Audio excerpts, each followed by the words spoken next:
dicho Bush en su momento que uno de los peligros más grandes para Estados Unidos era la llegada de la democracia a México. Ya se había abierto la ventana ya en los años 30 con la llegada de Lázaro Cárdenas a la presidencia, quien recibe a los refugiados de la Guerra Civil Española, establece los ejidos, cumpliendo el legado de Zapata de la tierra para el que la trabaja, nacionalizando el petróleo y expropiando los ferrocarriles. Lo intentan evitar con grupos de extrema derecha como el Yunque, que después se convertiría en el partido, el PAN, y eventualmente con la amenaza directa de una invasión estadounidense. Ahí Cárdenas acepta renunciar y otra vez un militar de derecha es puesto en el poder, Manuel Ávila Camacho, un instrumento del intervencionismo de Washington. La ventana se cierra por 78 años, pero el temor de Bush se consuma. Después de incontables masacres, sometimiento, fraudes electorales propios de una dictadura perfecta, el pueblo llega a la presidencia de México en 2018, de la mano de Andrés Manuel López Obrador, y llega en medio de un nuevo interregno. Así como la Revolución Cubana llegó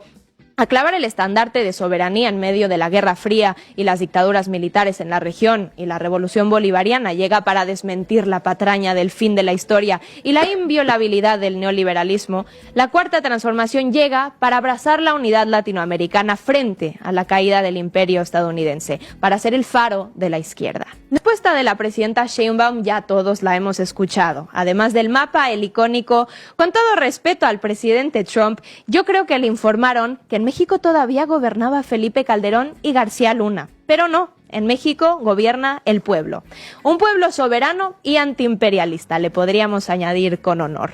¿Pero qué hubiera significado que siguieran gobernando Calderón y García Luna? Pues fueron los condes de la guerra contra el narco, los titiriteros de las redes de secuestro y los testaferros del cártel de Sinaloa. De eso hemos hablado muchas veces. Pero no son dos manzanas podridas, son simplemente los últimos eslabones de la historia del lacayismo mexicano con el imperio yanqui. Así que veamos tan solo dos capítulos de esta historia. 1. Porfirio Díaz y el tráfico lacayo. Momento típico de las dictaduras. Sí, pero la economía creció. Que alguien piense en los millonarios. Pues el ferrocarril de Porfirio Díaz, que trajo tanto crecimiento económico, también era usado principalmente por Estados Unidos para el contrabando de drogas. Después de haber obligado a los campesinos mexicanos a plantar amapola para abastecer a los yanquis de morfina, desde la Guerra de Secesión y la Guerra Civil, volviendo adictos a sus soldados, ven que hay negocio, y entonces Porfirio Díaz construye la línea de ferrocarril de Sonora a Nogales, Arizona, para llegar hasta California, y así tener vara amplia para llevar morfina y sobre todo heroína a Estados Unidos. ¿Quién la comerciaba? ¿Quién comenzó todo? El gobierno estadounidense. ¿Qué pasa cuando la droga entra a Estados Unidos? O sea, ¿cómo se vende el fentanilo en Estados Unidos, en las ciudades de Estados Unidos? ¿O allá no hay ilegalidades en la venta? Pues ¿quién lo vende allá en las ciudades? ¿Quién lo distribuye? ¿A dónde va el dinero de la venta de la droga en Estados Unidos? Historia número 2. Los Zetas de Gortari como brazo de contrainsurgencia.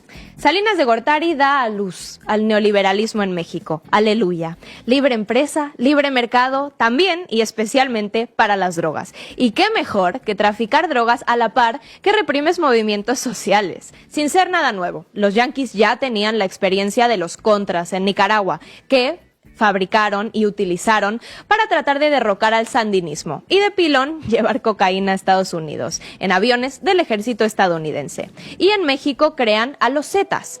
Ya habían creado al grupo de élite GAFE, Grupo Aeromóvil de Fuerzas Especiales, que habían entrenado en la Escuela de las Américas, es decir, la escuela predilecta de los dictadores de todas las dictaduras militares en América Latina, en técnicas de contrainsurgencia. Entonces, sus represores les añaden una labor más, el narcotráfico.